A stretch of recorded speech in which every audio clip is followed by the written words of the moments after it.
There he is. Yeah,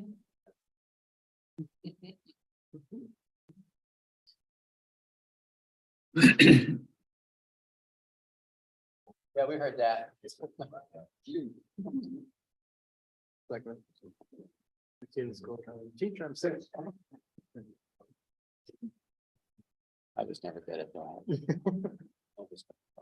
Oh, you're flirting up, go see the nurse and go home.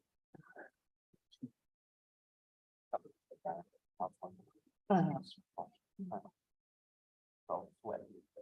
I think it's saying that. Oh my goodness. So he,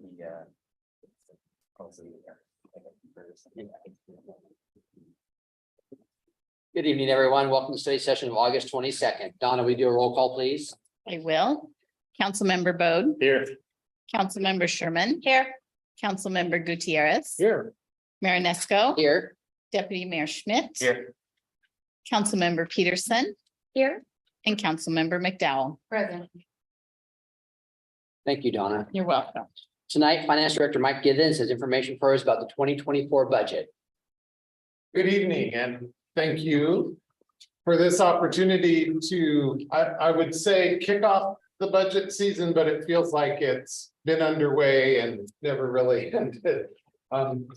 We've done a lot of work, as you know, as a city, directors, under your guidance, to really take a close look at the 2023 budget. As you know, we were in a position shortly after the fiscal year started that where we recognized that our expenditures were set above where our expected revenues were. We've done a lot of work to bring that in line. And so I think you'll hear a number of processes and steps we've taken tonight to lead us to a place where we're going towards a sustainable budget with some recommendations that some of you are involved in. Our financial sustainability task force that was convened starting in January.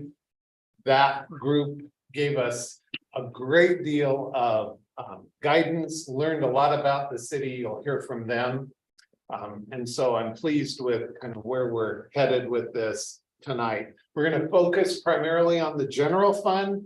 At the first study session in August, you heard from the FCS group, and we've got that at least about the water and the sewer fund and funds and where we need to go with rates and on that. And you'll certainly be presented with more of that information once the full 2024 budget is rolled out. But tonight's focus is primarily on the general fund and kind of where we're headed with that.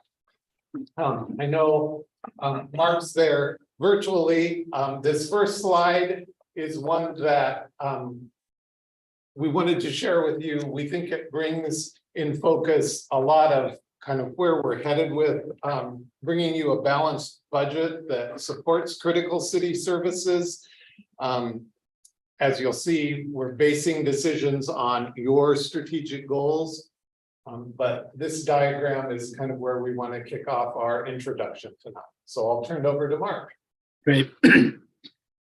Thank you, Mike. Excuse me for my voice tonight, but as the council knows, developing a sustainable budget is paramount in operating municipal services. Those basic fundamental services are the city's priority, and we want to maintain those services as best as possible, and then add to those services when it's appropriate. As Mike mentioned, our kind of mid-year corrections in 2023 got us to a point that we certainly are more comfortable with moving into 24, but there's still some work to be done. There's always challenges in municipal government and budgeting appropriately, and we have a lot of, or several factors, I guess, that play into that. We've had really limited residential growth in this community.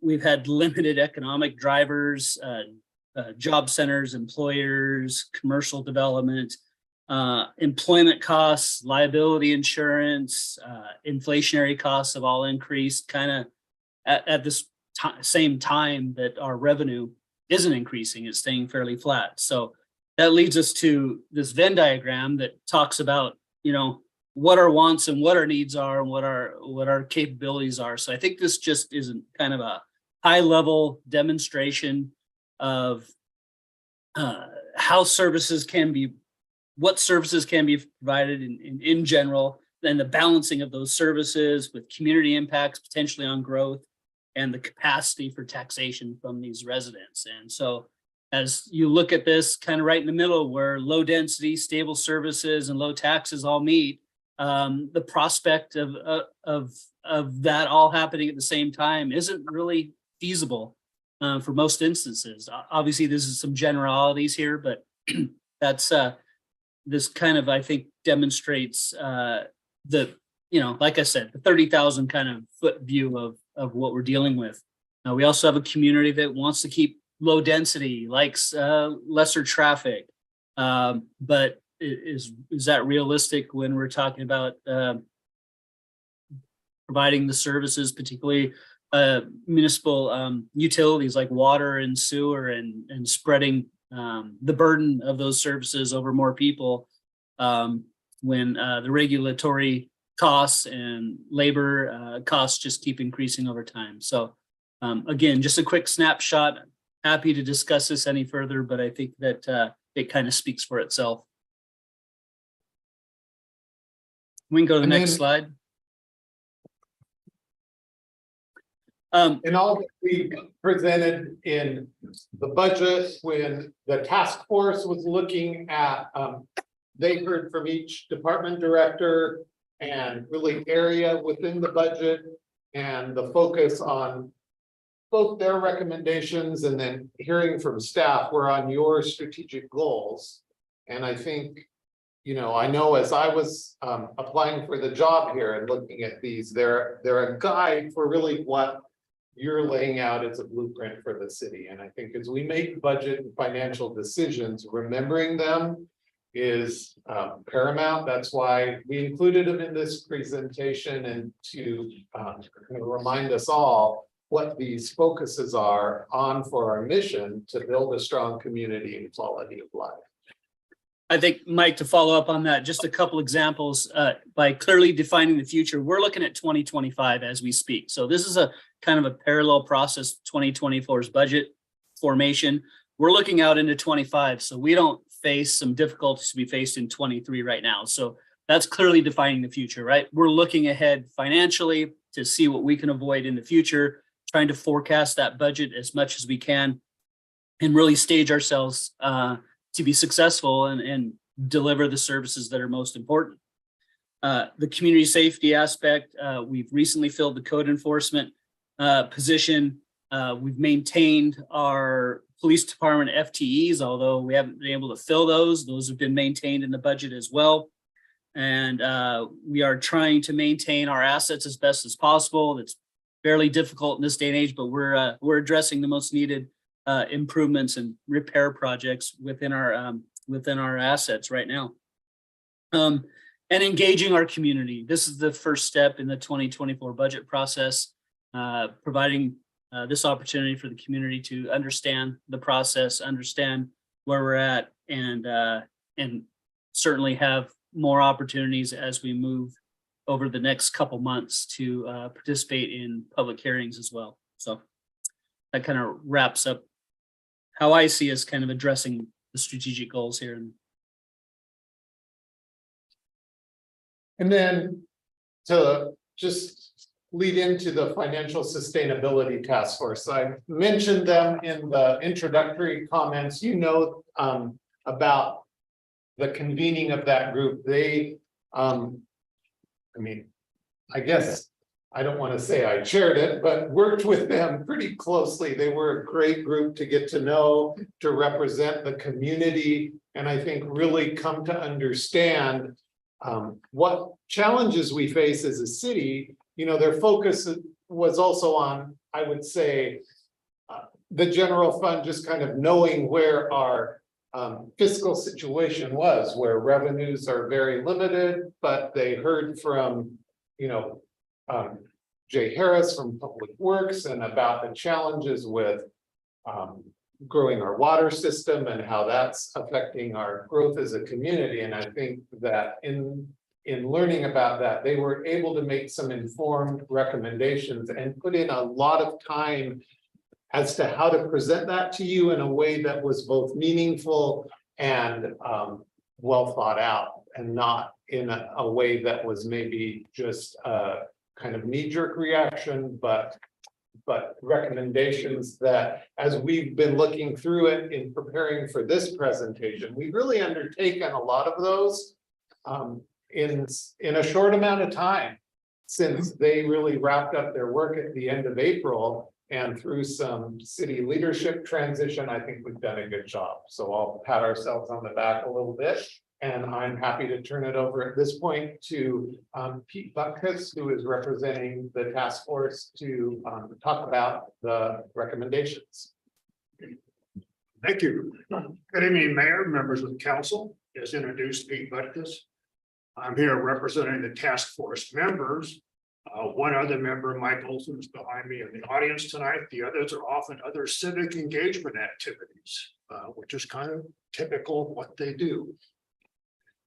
Let me give you a little synopsis of the process, talk about some observations, and then get into a broad brush of the recommendation the task force had presented to the city manager, which is now in your court.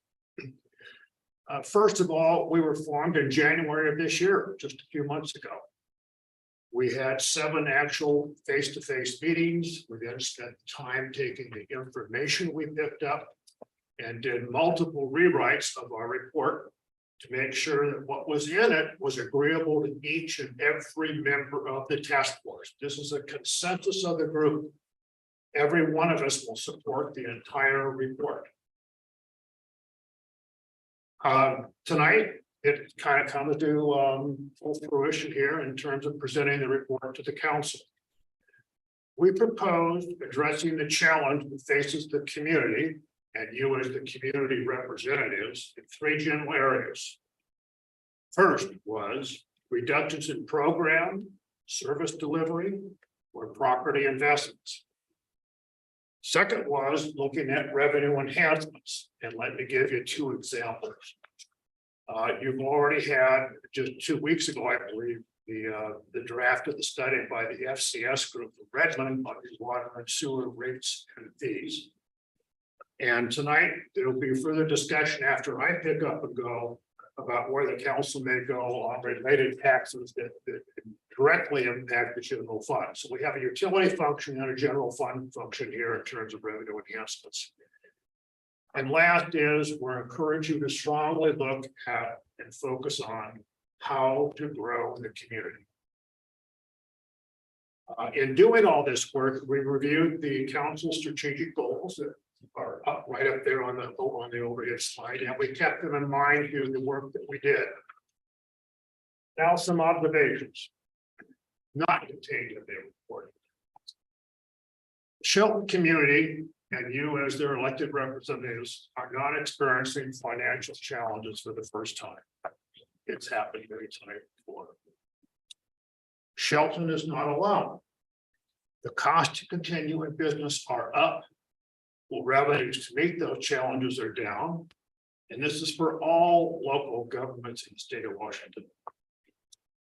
Shelton, I will add, has a positive history of addressing financial and other community challenges. I'll call your attention to pages 3 through 4 of the report, where some of those are listed.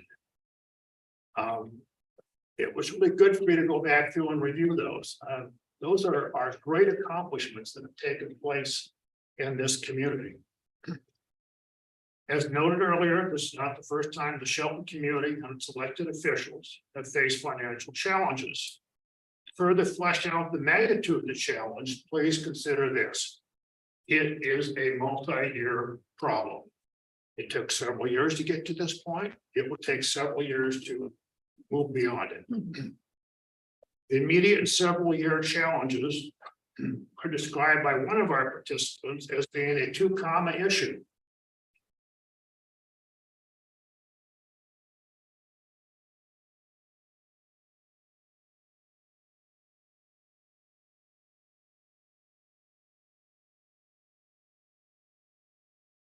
Simply put, $1 million to $9 million. If you take all the things that your community as a whole talks to and says they want to do, whether it's in park or recreation or trails or public safety or transportation infrastructure, that actually may become, instead of a 7-digit number, an 8-digit number.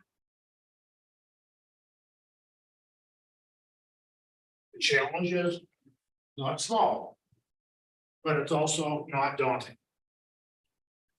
I will add that the community poverty rate of 24.5% gives pause, but also makes the need to address the challenges now.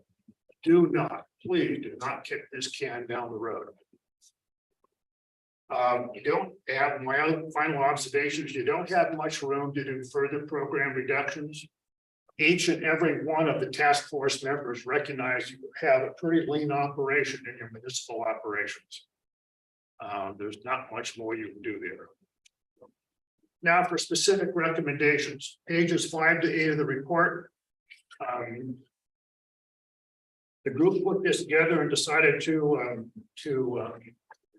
look at it several ways, by what category, who manages it, what group controls the decisions, the impact, high, medium, or low, and the goal length term, including time it takes to address it. I'm going to focus tonight for simplicity on the impact, which in that little table beginning at the bottom of page 5 would be the fourth column over from the left. Starts off with time. Some quick examples here, because I think you're going to need time to read this and digest it and reflect on it. And then as a group together with your staff, determine where you want to go from there. But in terms of impact significance, here are 3 instant examples. I work with the county to examine a public safety sales tax, which is a positive way to address criminal and civil justice costs. That is actually something that was considered briefly through your public safety dispatch center. It is not going on the ballot in this calendar year. I'll step out of my role as a task force member here and observe that if this is going to pass countywide, you all need to get organized like the schools do and spend several months talking about the problems, the opportunities, and what an additional tax will do for the communities, the greater Shelton community and Shelton itself. Went down and picked another one from the moderate or medium category. It says reduced infrastructure or divested buildings not specifically used for city purposes. That's nice language for you own a library, you own a historical museum, and you own a fire station. They're not necessarily at this point direct city services. And the group is encouraging you as one of your cost reduction items to consider divesting yourself of those, turn them over to the organizations who occupy them. Some are governments, some are 501 corporation, and move on. And last but not least, a low priority one is consider increasing rates for out of city water customers. Example, no further explanation needed. These were drawn from the report by me, just as representative examples of ways to address the financial and operational challenges. They are not all encompassing. The list is much longer than 3. The entire report, I encourage you to digest in its entirety to gain the understanding of what we looked at on your behalf. And also look at the several paths we recommended you consider going forward. The challenge, my friends, is yours. The task force members have offered our report for your consideration. We thank you and the city manager for the opportunity to serve.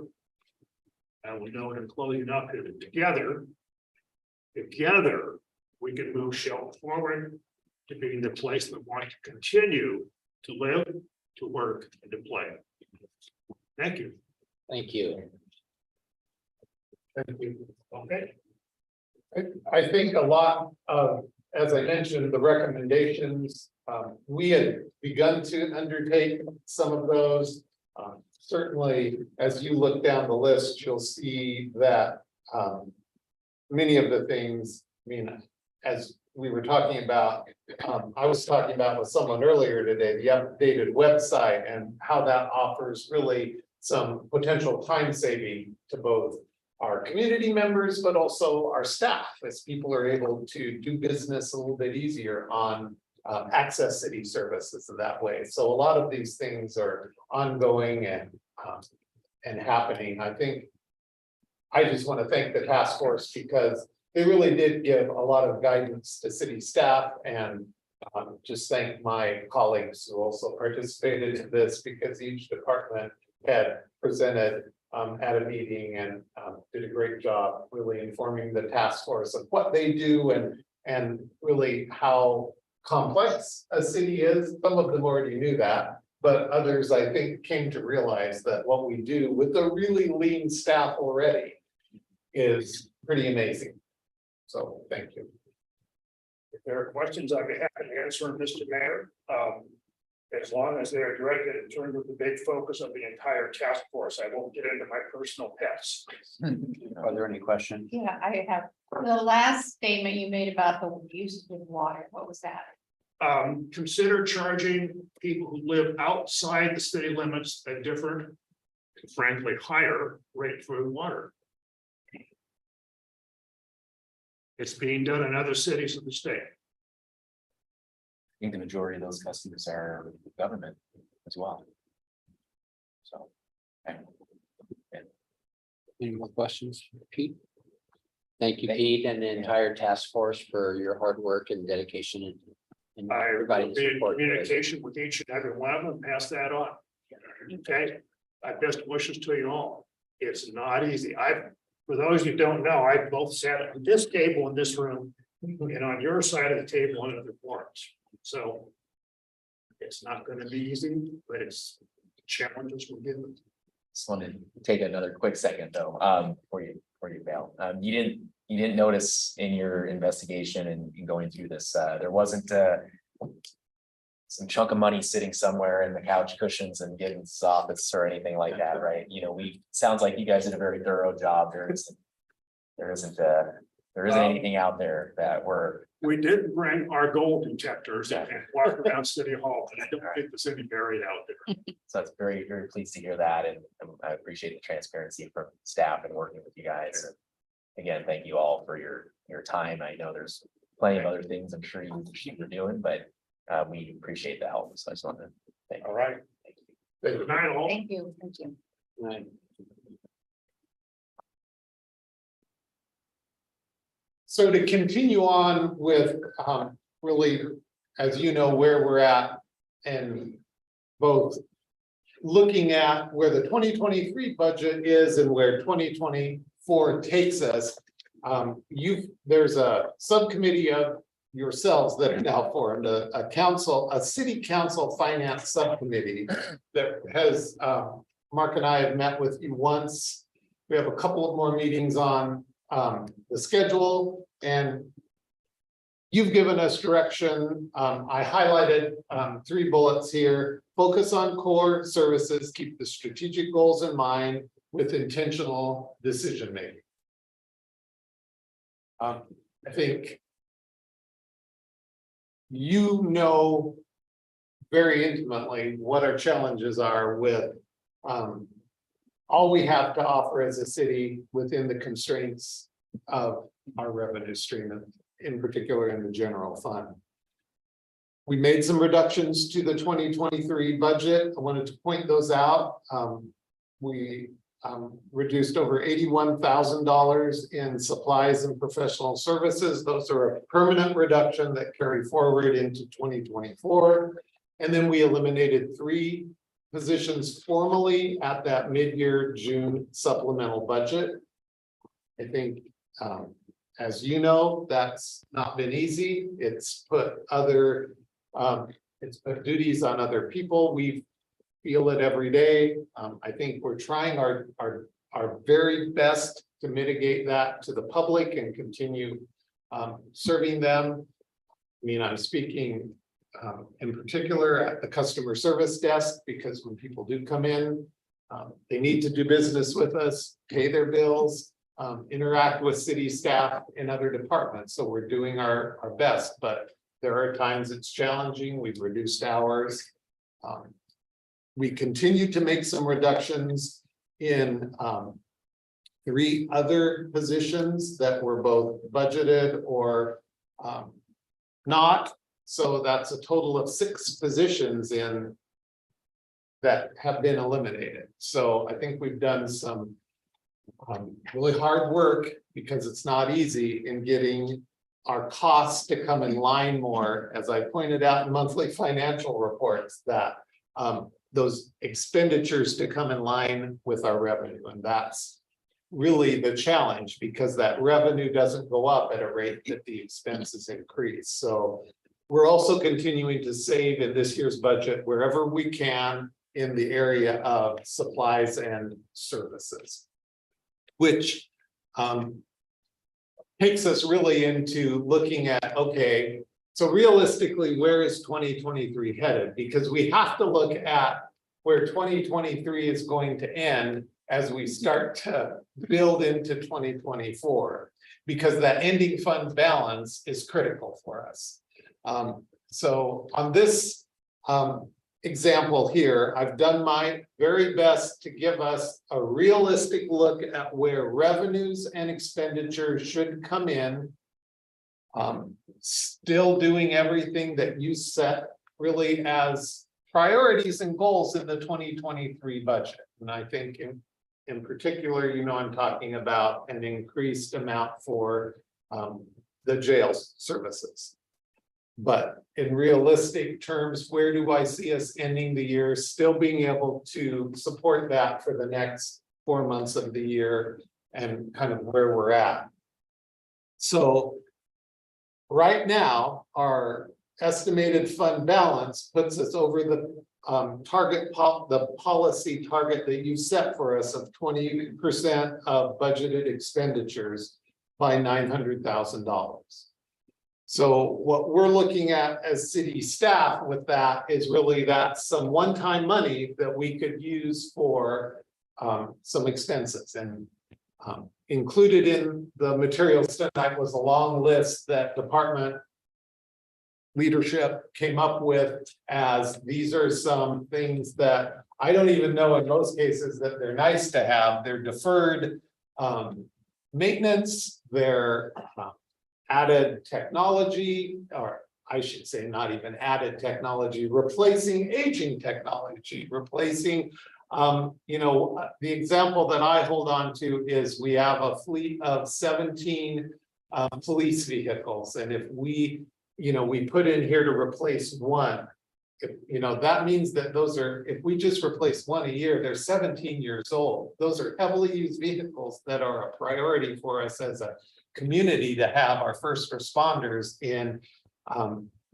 good vehicles. So that's not even really meeting what I would say is something that I would like it to be more. We'd like a lot to be more in this, but we have this one-time money that we can use towards some targeted areas. And I think that's our task. That's what we have to keep our eye on, that you know, gosh, wouldn't it be great to bring back a couple of the positions that we eliminated, but we just can't do that. This isn't ongoing money that allows us to do that. It's certainly also, I want to emphasize, not found money. Nowhere in this was this expected, but due to our diligence, we've brought it to a place where I think we can do what we intend and need to do as a city for the rest of 2023 and still end up in a financial position that's that.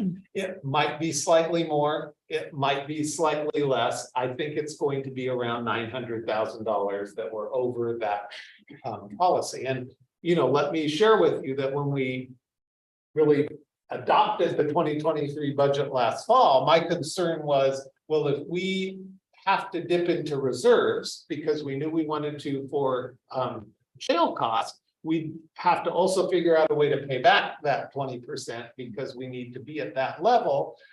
Because you wisely said it, I fully embrace that we have that 20% for emergencies, for downturns in the economy, so we can keep our services at a level that we need to. So being slightly above that is great. I certainly am glad we're at least at that 20% policy. So are at that target in our budget. I'll pause there because I want Mark to have a chance, and I know it's harder when you're remote to be able to jump in. So I don't know if you wanted to add anything at this point, Mark? I think the next slide shows some of those requests, right, Mike? Yes, it does. Yeah, so. An example of some of the highlights of the. Yeah, so this is requests, just a highlight of the requests, and what we've asked staff to do is provide their needs. A lot of these aren't necessarily wants, but these are ongoing needs, as Mike referred to, deferred maintenance, a replacement of aging equipment. Throughout many funds, we tallied about $17 million worth of requests for 2024. And you'll see that in your packet. And the intent isn't to pad what our needs are. The intent is to accurately display actually what we're facing here on a daily basis. And so you'll see a few of these, and they total the $900,000 Mike just indicated, which probably isn't prudent to spend all that down in 2024 in order to maintain some reserves as we move into closer to 25. But you'll see that one patrol vehicle, IT equipment replacement, aging laptops. We have an aging uninterrupted power supply here in the Civic Center. It needs to be addressed. There's the abatement fund that I know that's been a priority. But as Director Hill told me just the other day, there's 6 burnt structures in town. And so even with fully funding essentially this, well, I guess it's not fully funded because it would address 5 of the 6 structures if we actually went through abatement on this project. So I think this list is just representative of what we're dealing with right now. Obviously, the multimodal trail isn't necessarily a critical public service, but those are the types of projects and amenities that make Shelton a better place to live. So it's not like police and water and sewer services, but I think they're just as important or just down the list of important to some of those services. So I think this is a pretty good representation of what we're seeing from each department. And we certainly weren't looking for you necessarily to have to tell us, well, we want you to do these things, but we wanted you to be aware of just in really, I think, what the rest of the directors did was, well, these would be things that are priorities, but we know that the current state of the budget can't fit them in, but they're needed. And I think it's always amazing how when I looked at that slide before and I see, wow, we're over policy by $900,000. It goes really quickly when you start putting just a few things to it and it's gone. And it would be, I think, ideal if we indeed could have a little bit of it left, but there's a lot of critical infrastructure that needs to be replaced. And I think through the presentation tonight, we are going to be looking for you to give us some direction so that we can, on a pretty tight timeline now, get a budget put together that comes to you in October that represents, the entire budget package is over $40 million. So we have a lot of work to do and we want to make sure we're headed in the right direction that you want us to go in.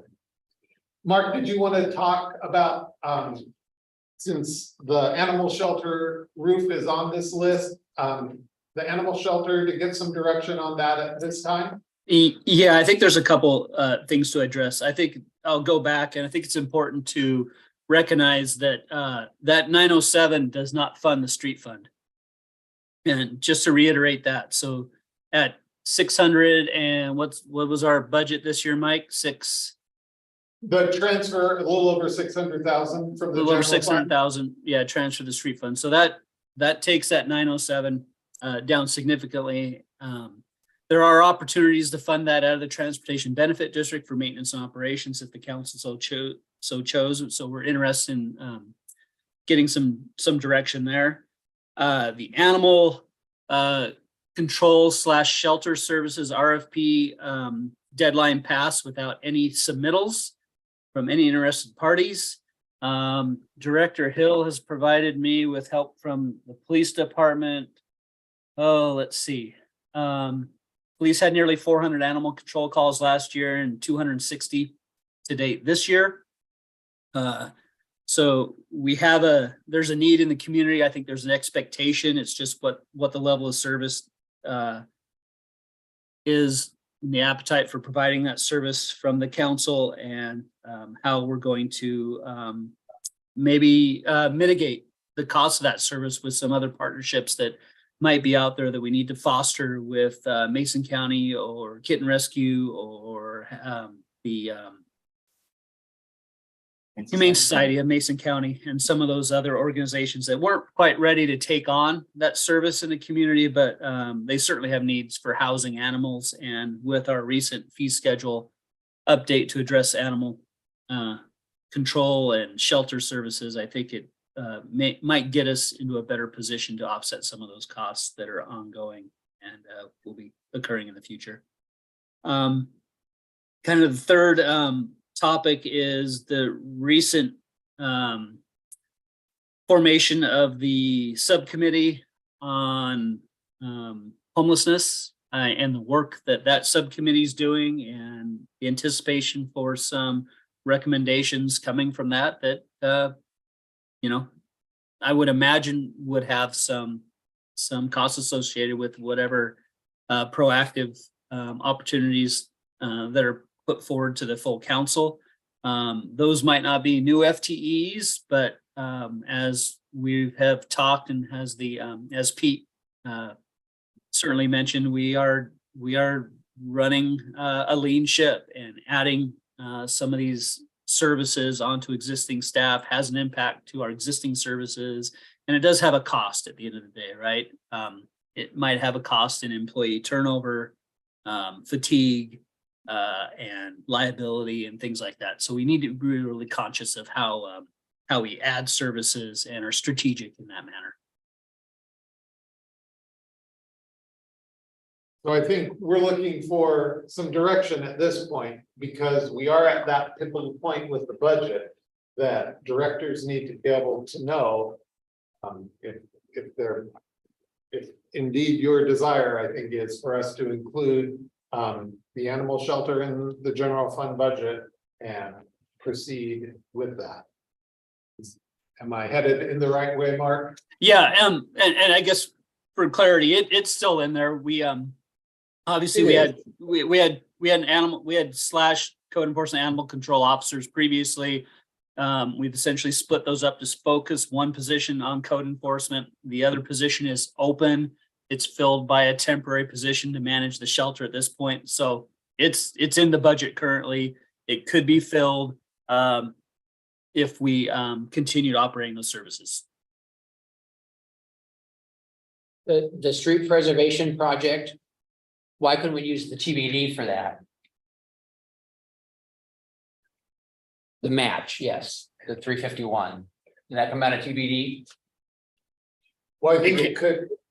It's correct, it's still voting about TBD. It will, okay, so this is not all general fund money.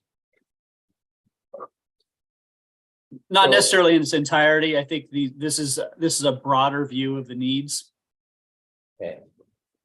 And with your guidance, if, and I think for the rest of council, the council subcommittee really gave us an indication that you were open to us using TBD towards maintenance and operations. So if that's a direction that you're comfortable with, we'll build a budget that includes that. But we wanted, again, some consensus, and it feels like you're supportive of that. We certainly in our budget presentation will show you where we're estimating that ending fund balance in TBD to be, that it's got the capacity to do that. We continue to bring in revenues from that, and so Director Harris and his staff can work with finance, and we'll get that estimate out so that it does indeed include that. We included the replacement of the animal shelter roof, assuming as Mark mentioned, the current estimates for budget include all the operations for the animal shelter, but we felt like we needed your if it's something you don't want us to include, or you want us to include it in a different way, we needed some direction soon, so that as we build the budget that comes to you in October, we're bringing you what you want to see. So that's why that's included on there. So. Well, I mean, I'm absolutely in agreement. The abatement fund needs to be funded. I mean, we have not funded it for several years. I believe that we should continue with our patrol car replacement. I think we've got, what, 4 or 5 now that are just a few years old. And the rest are ancient history. But they put a lot of miles on quickly, those, Yeah. you know, they're. Well-used vehicles, but, and we want them to be, and we want them to be new and fresh. When do we replace patrol cars? Currently. Yeah. We don't have any set aside money for it. It's been, I mean, the chief can help me. I think we found a good deal through some partner agencies. and Yes, some like we use. we were budgeted to do 4 new patrol cars last year. We were gonna get Tahoes, they were a little more expensive than the Explorers, but the Tahoes weren't available, so we went with the Explorers, they were a little bit cheaper, so we were able to actually buy 5 brand new cars last year. And then we got a great deal from the Squaxin Tribe for 3 used vehicles that were fully outfitted. Just one of them would normally cost us what we paid for 3, so it has brought down our mileage on our cars significantly, but like Mike said, we put a lot of miles on those cars on a regular basis, and we don't drive them like we're driving Miss Daisy around. You know, they drive up pretty fast. They're going to calls and such. There's a lot of wear and tear on those vehicles, so replacement, it ends up being pretty critical very quickly. But we've replaced half of our fleet in the last year. But 3 of those were used cars, so the ones from Squaxin, generally used, but still used cars, so. Our mileage for vehicles, when I first started here, we were looking at vehicles, the average police car in my fleet had over 100,000 miles on it. So in 2021, our average was 100,000 miles. Now it's lower than that, I can get that number for you. But if we don't put something in place where we're defining when we're gonna replace those cars, we run the risk of ending up there again, where our fleet is at 100,000 miles. That's exactly where I was going with it, so. If you want me to support replacing patrol cars, I need to get like some life expectancy information and utilization of what we currently have. Okay. Just to make sure we're using everything to the max. The items on the list, you know, if it's IT equipment, the Civic Center UPS, like to me, that's kind of no brainer stuff, like replace the old laptops and replace the UPS, but. I'm not so sure how I feel about the museum at this point. I would like to see the abatement fund add $100,000 to that. I'm throwing a swag out there, but I think we're well overdue to abate some properties, well overdue. And we need the capital to do that. And I think ultimately the abatement fund should diminish over time in a way, because. We've handled it. Yeah, right, maybe. So, Hopefully. And we recoup the money when. Yeah, I was gonna say. Right. Yeah, right, like So over time, we close. should kind of get paid back, but I think we need to Yeah. kind of set a course here in the next couple of years. Got a new code enforcement officer. I would like to give that individual some tools to make some stuff happen. And I think that's one avenue. Sidewalks, street preservation, the multimodal path. I gotta attack that from other avenues at this point, probably defer, personally. I would love to sink a bunch of cash into our streets, but I kind of, again, I need some. What are we paving and why and when, and that kind of, you know, direction on that. Obviously, we got Wallace C Street, Grinding Inlay, and we got a project there. Is that project? That particular project already in motion? Have we already applied for that grant?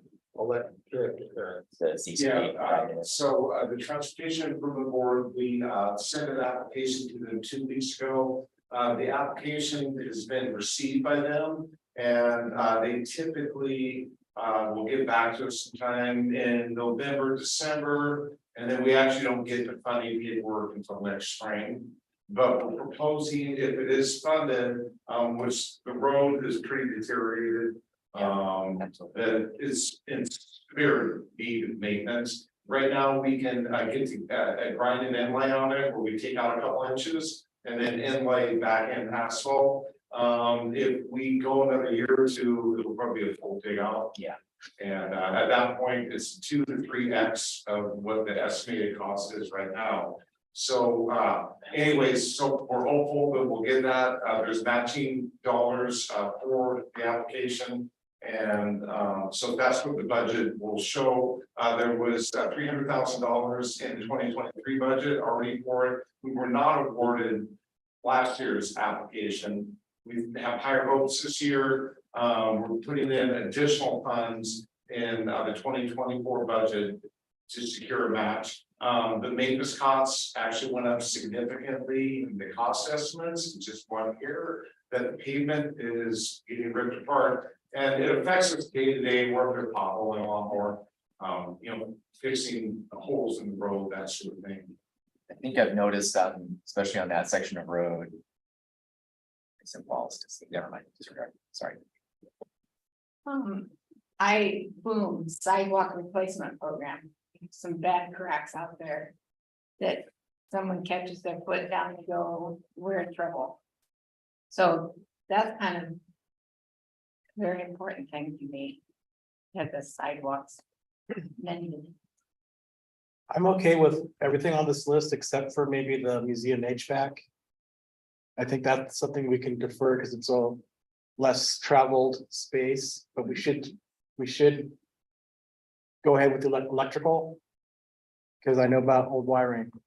So, but I appreciate the city putting together this list, and these are priorities that I think are needed and that we need to support and update. What we don't have is a little bit of something that we can keep us going till our next.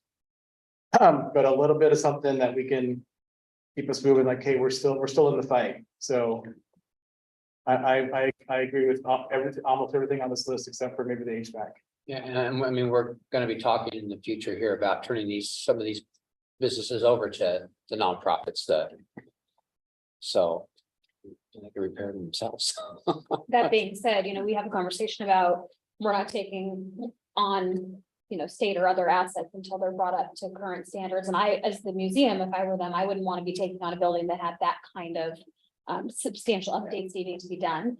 That being the case, there still may be some other opportunities to look at historic preservation funds or other things that we need to partner with them on, because it obviously needs to be taken care of. There's a reason it's on this list, and I think like a lot of other things in the city, our deferred maintenance has gotten pretty long. As we've tried to kind of patch things through and, keep things moving forward. So, if the reality is we're looking to divest that structure, I think we're gonna have to make sure that it's in a shape they're willing to take it on. Well, the power, I understand that, but the HVAC is working and replacing it and then giving it the building, I don't know if that's Mike, 900, so estimating $916,000-ish. To the good. I gotta throw it in here, but we're gonna have a winter. And we're gonna have some unforeseen costs still, over the course of November, December. I want to probably be a little bit more conservative with how much of that we do spend, understanding rolling into next year. It's even bleaker in terms of revenue and down the line. So that's sometimes the thing that gets lost in this. It's like, oh, we have $900,000, we're in good shape, but go back to the longer term projections and it's compounding issues. So I'd like to try to keep a little bit of a pad in there. At the same time, I think you heard from me, the abatement fund could be bolstered. I would support that. And I would support, the stuff that's 30,000-40,000 or less, getting that taken care of. The bigger projects, and just be more discussion on those projects to just ensure that those projects are gonna, not to be selfish about it, but if it's not gonna bring revenue back to the general fund in some way, shape, or form, or support that, it's kind of hard to not focus it there, right? So I think you've given us some good direction on kind of what these one-time expenditures should be focused on with your thoughts and ideas. I will tell you, I feel pretty sure in my estimate being conservative to take into account even increased jail costs, should we have an early winter event or any kind of, I can't, obviously, if it's a $500,000 failure in something, that's not in part of the strategy, but I feel confident in $900,000. If anything, it could come in a little bit higher, and then that will give us point to be able to plan for either setting that aside for future capital or other kinds of needs. So I'd say one more thing here, Mike. Sure. I do appreciate the stretch. Mhm. And I think when we're talking about things like IT equipment and things, the tools that our team needs to do their jobs. Yes, there's that one-time cost, but hopefully what we're seeing in that is it's taking some of the pressure off of what you're doing, and it's not patching through 4 different pieces of equipment that you're trying to, max keep working and patching and working through. It's not a good use of your time, and it's not going to get us where we need to be long-term. So I think that the focus towards asset management that I'm seeing throughout all of this, I'm really pleased to see that direction, because I know it's really difficult given what we inherited. It is, and I know when Chief Beeson and I looked at just replacing some of the police laptops, it's making sure that they have efficient equipment that helps them get the job done, and that's the same for all city staff. It's everyone's doing more, they need the equipment to do the job well so that it's efficient use of time. Absolutely. So we'll continue that focus. We did get a really great presentation from Enterprise earlier in the year, and there was some significant cost savings over the short-term cost savings that were significant. Refresh me on, what was the buy-in on that? I think without our police fleet, it was about 130,000 a year. And I know Mark and I have that in our minds as depending on kind of as we get into this presentation a little bit more and what we might do with some leveraging of revenue options for the general fund, that might be something that certainly goes along with one of your goals. And I think our goal as city staff, which is to preserve our assets, and that's in the vehicles. And we have a fleet outside of public safety that needs to be invested in, so we can look at that as maybe we look at this forecast. So as we project out the 2024 budget, taking where we're estimating 23 to end as a beginning balance, looking at our revenue, and I want to point out that our revenues so much closer to where our expenditures are for 2024 without really, we've got a little bit of work to do. I'm not saying that $200,000 isn't a lot to carve out of our budget, but it's much closer.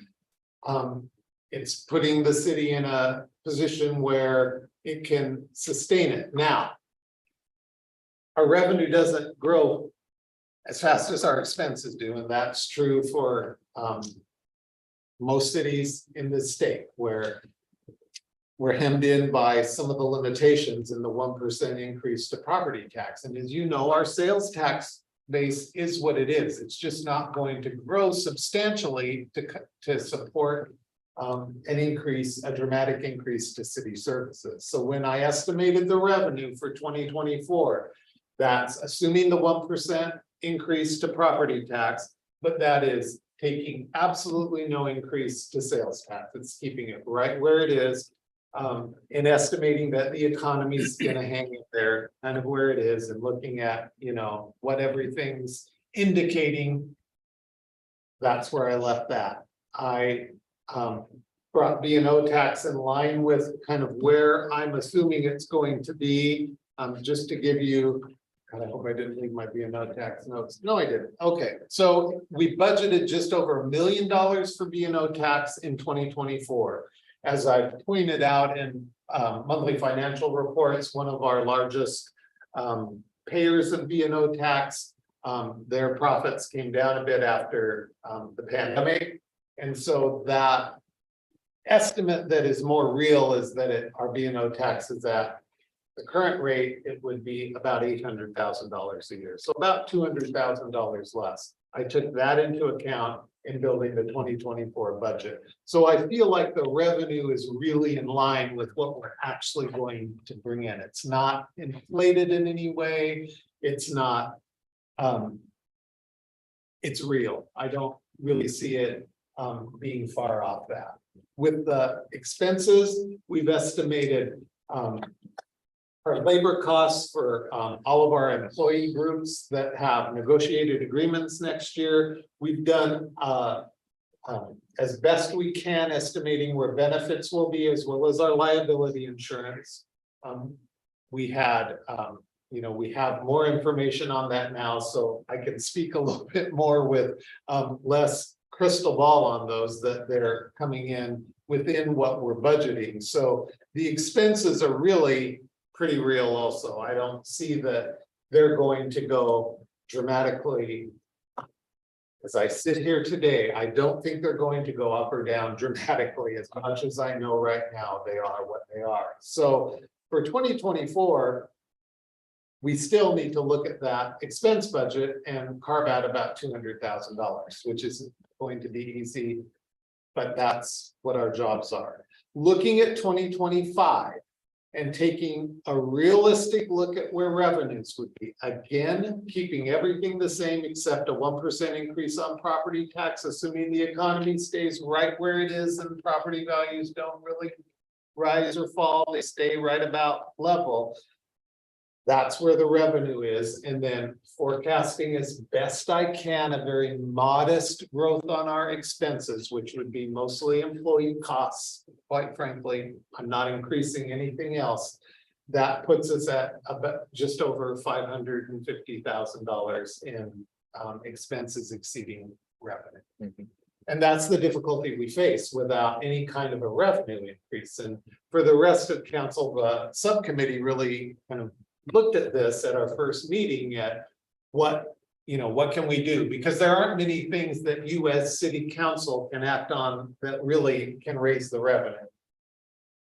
We're pretty much there. As a city, we've leveraged most of the taxes we can. Not all cities use B&O tax as a revenue source. Shelton does. We're not at the statutory limit on that though. So that's a place where we could increase and bring some revenue into the general fund that can maintain all of the critical services that we support through it. There, and I think that this is another place where we're looking for your direction so that we know how to build this budget, because I know Mark and I have shared with the subcommittee and probably others of you one-on-one, we don't want to be at a place in mid-2024 where we're having to make cuts again. That doesn't do us any good, and it puts us behind in all the projects that we're doing. So we want to know that we're planning 2024 with an eye on 2025. And I think that really dictates if we're not going to increase the revenue. It dictates how we use that one-time money, because if we're not going to increase our revenue source, then I would advocate set some of that one-time money aside to take that bite out of where we're projecting 2025 to be, because I'm just going to tell you what you already know, and on the record, we've reduced and squeezed about as much as I can see we can to continue providing services at the level we're at. And I think my colleagues would hopefully are nodding behind me. There's not much else we can do to reduce this really anymore without affecting critical services. So I think that's the next place we're looking for some direction and to give us to build the 2024 and really beyond budget is, are you comfortable and interested in us bringing you a recommendation for an increase to the business and occupation tax, and have more information, I should say, brought to you regarding that. Did I cover that, Mark? I'll pause there so you have a chance. Yeah, thanks, Mike. I think the only kind of direction or remaining direction that I'd like prior to this revenue discussion would be street fund. I don't think we've heard kind of the direction from council yet, or consensus from council, whether to support street maintenance and operations through the TBD and that could be at different levels, right? It could be the $600,000. It could be 50% of that or 20% of that are fully funded to help address that in fund balance. But again, that TBD funding source expires in 2026. So that's not necessarily a long-term solution as well. But if the council has ideas there, I'd like to hear that. Well, I mean, I don't think we have a choice this year and next year. I think we probably should use it for maintenance operation. Or half of it, maybe. Whether half are matching funds for grants. Does the sidewalk replacement program, is that, can we do deep? Can we leverage the money out Yes. of the TBD? TBD? Can we take I money? think we can't we? Yeah. So we should replace with TBD Yeah. dollars. I also use some real estate excise tax funds, for downtown sidewalks, commercial districts, that sort of thing. I'm very concerned about the sidewalks and the cracks and It's a risk. it's a very high risk. Yes. And I know that one of the hopes when TBD went into effect was to be able to pave some of the things we hadn't gotten to, but the fact of the matter is we have to take care of what we have, or it's going to be more expensive down the road. So I think shifting some of those dollars in maintenance and operations makes sense at this point. But again, talking about where we can match those dollars up. And I do agree, we need to continue to push AWC and our partners across the state to have that policy looked at a statewide level about extending the TBD. That's something that has been kind of on our radar, but not something that we've really pushed hard. And I imagine if we are running into that because everyone's seeing their 1% per year go up and their costs are going up much more than 1% per year. That's an area where, roads need attention and people can see the direct correlation. It makes a lot of sense for us to focus there. Did you check? I think I asked you that the TBD could be extended, if there's debt associated to it. Is that councilmatic or voter approved? So I did research. So first of all, TBD can be extended because we haven't yet as a city, so it can go to the voters to be extended for 10 years. If debt is associated with it, it would need to be a part of what we send on the ballot to the voters. So debt would have to be established at that time. So we need to Correct. have that as a part of the package we send to the voters. I think the TBD expires in April of 2026, if I'm correct. So we need to position ourselves to put that on the ballot at such a point. And we haven't looked at that, but to make sure that it was in there. And then if the debt's in there, it's disclosed to the voters And that's obviously a risk, right? If you go to the voters with that debt and that measure fails, you have to pay that debt off out of the general fund. So what about the Simpson Railroad multi-modal railroad, our road? Yes. That's kind of a, is that kind of a thing that could wait? That's what they're asking us, Kathy. Certainly. Could wait, Yes. could wait. Okay. I think I've heard from a couple of you anyway that maintaining our current assets are a priority. Obviously, that's part of our strategic goals.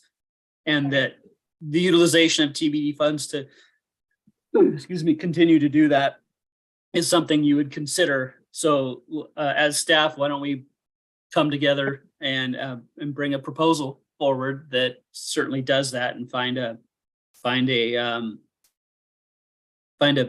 I want to say happy medium, but find a program, a funding program for our streets, for maintenance and operations that that lowers the burden a bit on the general fund.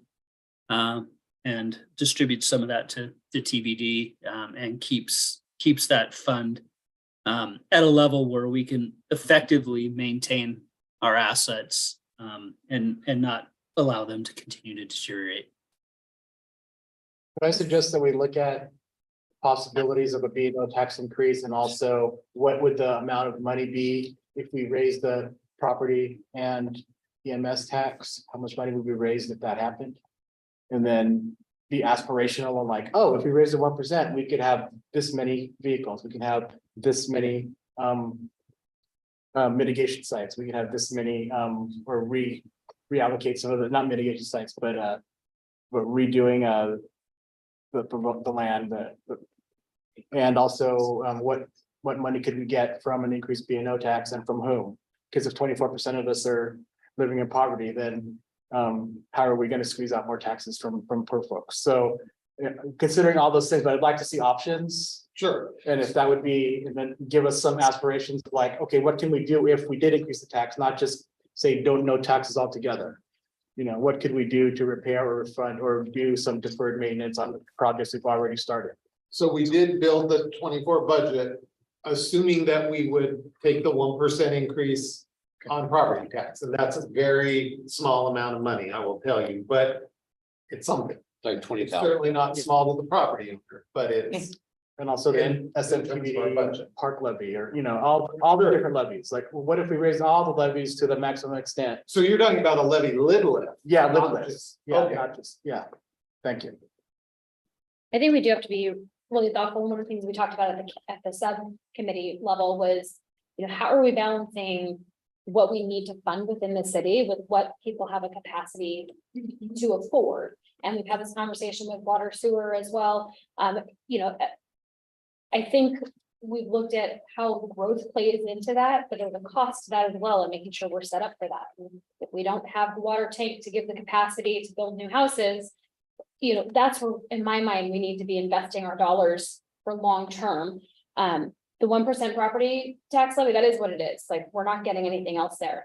But one thing that's really hard is we keep going back and raising everything because we haven't wanted to before. And so now we're facing again, we're increasing rates, we're increasing costs. And if we're looking at the B&O tax, I mean, business is burdened in a different way than residences are. And so how do we balance that to make sure that everyone's fairly paying in to reach those city services? And so while I'm not necessarily opposed to a B&O tax increase, looking at the financial cliff that we're experiencing, I don't think it's as simple as just saying, let's double it, let's triple it, Right. let's max it out, because quite frankly, I don't think that our community can afford it.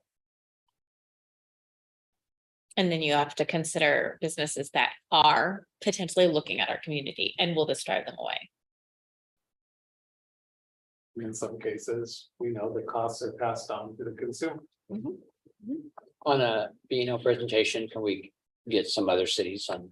Certainly, some comparisons, you know, there's only so much you can do as council, and then it would have to go to the voters. And researching it, most cities aren't above the statutory unless it was set that way before it came into law, so we'll get you that. I have some calculations on, you know, a graduated sort of increase. So, but you know, I mean, just by looking, as Mark's pointed out before, the budget, you know, that we expect is about 800,000. So if we double the B&O tax rate, it's going to be about double that. So, you know, if we did half as much, it would be half that amount. So those are kind of where we're standing at right now. So that, you know, there's nothing magical about any kind of calculation I'm gonna do. It's about $800,000. If you double it, it's about $400,000 if you did half as much. But there's a sweet spot where people will say, oh, if that fee's too high, I'm just not gonna pay it at all and try to dodge it. Or there's a sweet spot where that's just enough where I can accept that and do it as a cost of business. And I think there's a space where we can capture that and not be too high, whereas we're driving away business, but whereas we're still getting on volume, picking up a little bit here and there. Well, I mean, we could do B and O on a scale of different kind of businesses, but so I'm telling you, as a small business owner, B and O tax isn't very much. I mean, I would do $100,000 inside sales at Hillcrest and that was costing me $60 a month. So I could pay $120 a month. That wouldn't hurt me. For small business, it's not gonna make a big difference. It's for the bigger businesses, the biggest retailers around that where it's gonna make a difference and I don't know if they care. So our categories are manufacturing, retail, services and wholesale. And in Shelton, they're all at the same rate. Some Yes. cities vary that, but we'll get you the comparison of all cities in Washington that have a B and O tax and how it's structured. We'll get that out to you. And who's exempt from it and who's not? That would be Any also good to exemptions? know. Okay. Because I'm not sure this council has had any conversations about exempting anybody from B and O tax. Based on the conversation tonight, I'd also like to consider in the work plan for the city manager for 2024 to implement and develop a level of service standard that we can start to work with and debate.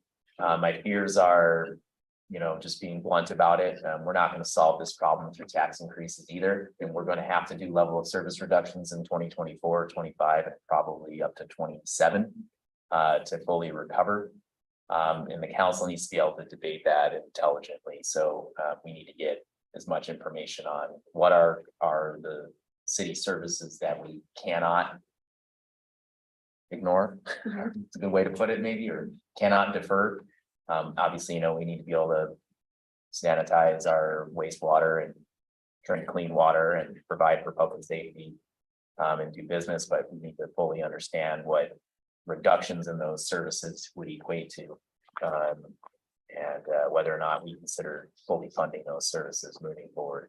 Frankly, I'm just being honest about it. It's just, I don't see this in time catching up with some of these changes today. I mean, I think I heard tonight that we can't do any more reductions in anything. We've done as much reductions as we can do.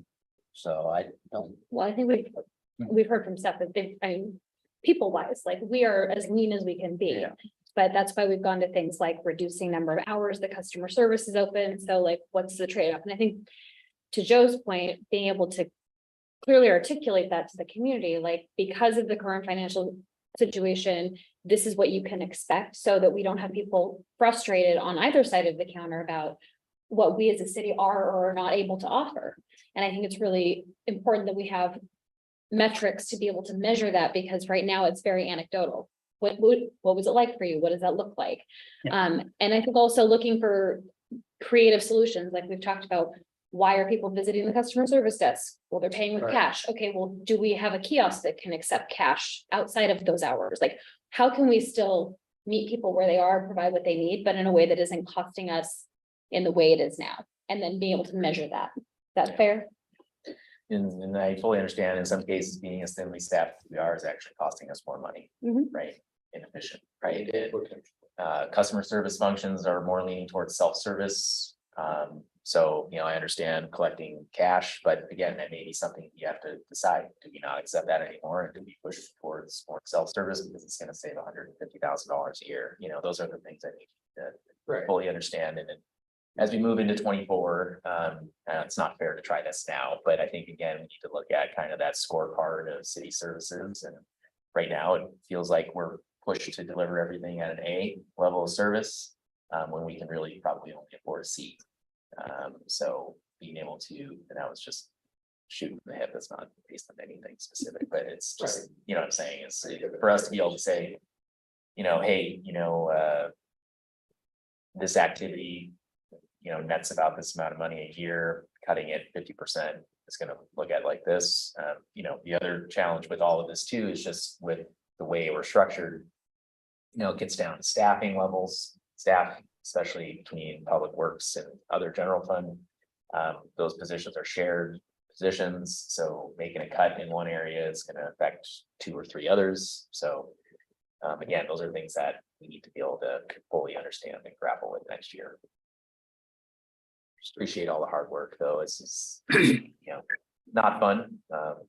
I think, that's the other thing too, is we all come into this role expecting to make change in the positive direction until we learn that there's no cash to do that. So it'd be wonderful to dig out of this rut so we can start taking on the things that we really want to try to fix. So Council, if you don't mind, when we're talking about the B&O tax increase, is it important to recognize specific programs that, well, maybe any revenue increase would address? Or are you inclined just to, as much as we've talked about tonight, anything in the general fund and general services? Because as we talk about further reductions, reduction of services to our community, certainly those priorities would be set based on the critical services and providing those first. And then if there's a revenue stream that helps support those, and anything left from that would be kind of trickle down the priority list. And so if you'd like to see that list at the same time, to better inform the community and yourselves, we're happy to do that. I'd like to see it. That'd be helpful, very helpful, because I think a lot of us are in agreement about critical, and then, oh, that'd have been nice, but we can't afford it anymore, you know, so. And having that levels would make it easier for us to make a decision, for let everyone just see how transparent we are. It's like, these are tough decisions, and we're cutting things that were luxuries because we can't afford luxuries anymore.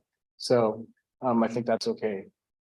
Yeah, I would say we didn't cut luxuries. Well, We cut people we needed and yeah, gave that work to somebody else. right, but Yeah. how do we, so I'm saying a luxury is HVAC at a museum, you know, so at this point, you know, so. You know, and a luxury is a nice trail to walk on at this point. But you Right, gotta remember, the so- HVAC is heat also, so you get a cold winter. I know, you have a lot I of know, valuable but at least we did things. the electrical, so you can put a space heater. I'm just saying, like, these are the hard things that we're talking about, you know? Like, this is like, we're at that level where we can't rise to the next, we can't self-actualize if we're always at this survival level.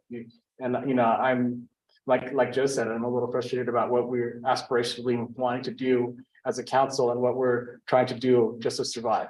So, did you say earlier that the TBD could be extended for a second term by the vote of the people? With debt, Without debt though? no. Without, we can go for a vote Oh, we can? one more One time time. for 10 years, and then that Well, then that should So let's absolutely just- be on the table. I legislature didn't know that. Yeah.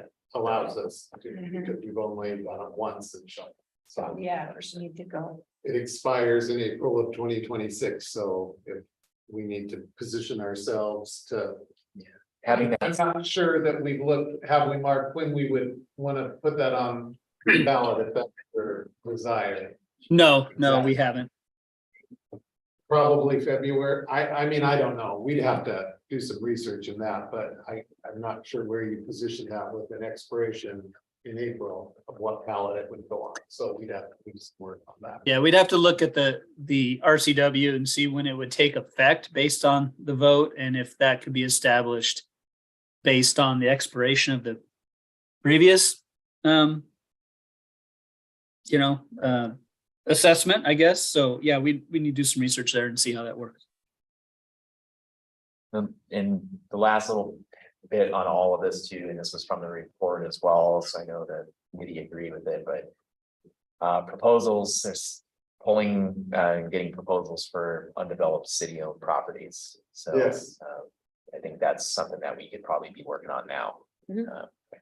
So, We heard that from the council subcommittee and it was in the financial sustainability task force for everyone's benefit. The city should look at land it owns that doesn't maybe serve a purpose. And we don't have a plan for it No, we today, don't if have it's not a purpose, long I term, guess, that then let's debate a proposal. it costs us money to insure it. Yeah. It's a potential revenue source. As long as it's, a project that, meets council goals and something we're happy with, and I say we consider that now, so. So if we postpone the Simpson Railroad project. And added that money up to the abatement program, Well, these were just examples. We have a whole list that staff really will develop for you and include in the 2024 budget. So we didn't want that to be in any way limiting. It's just some of the examples of things that are on the list. There are others that could be, Right. I'm sure you would see and say, well, that's as important as replacing an HVAC at any place. So I think, Mark, if you agree, we've gotten direction on levels of service. We'll bring more information on a revenue increase and kind of where we need to head with one-time expenditures and developing the 24 budget. Yeah, agreed. So unless you have other questions, I think we've got direction now to, in a pretty short amount of time, put together a well thought out budget for all of the funds, not just the general fund that will come to you. It seems like, or it sounds right now like it's a long time from now, but I assure you it's not in October, so that we can have a good plan for you. That's it. Thank you so much for your time and giving us direction. It helps us a lot. Thank you. That's it. All right, any questions for Mark or Mike? Jay and Chief's out there in the audience, Jay and Jay. Everybody can. All right, Mr. Mayor, if you don't mind, I really want to thank Mike and all the city staff, department heads, on down to line level staff. They have been working on this budget process, not just 2024, but 2023 now for, 4 months or more. And it becomes a little daunting when you look at those numbers in parentheses, if you will. And they're steadfast, they're creative, they have the community's best interests in mind.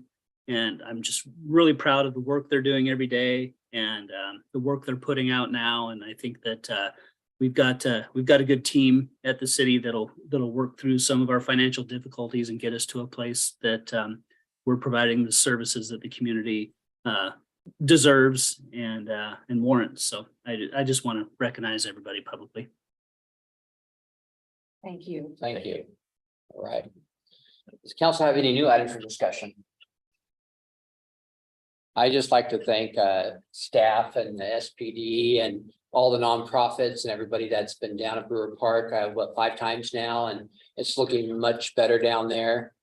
I know we still have lots to do. It's been 3 or 4 weeks that we've been down there. Yeah. It's definitely moving in the right direction. So we're pleased about that.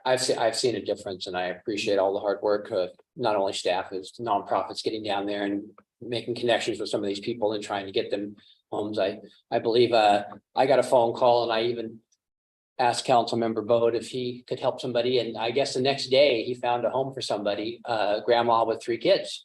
And Oh, yeah. so, Wow. and that was just somebody calling me and I said, hey, I heard you had homes. And he said, yeah, and he worked it out. So that was great. And got one trailer off the side street. It was by Brewer Park, yes. But thank you. And I think it's going in the right direction. It takes a village. Yep. And any other items for discussion?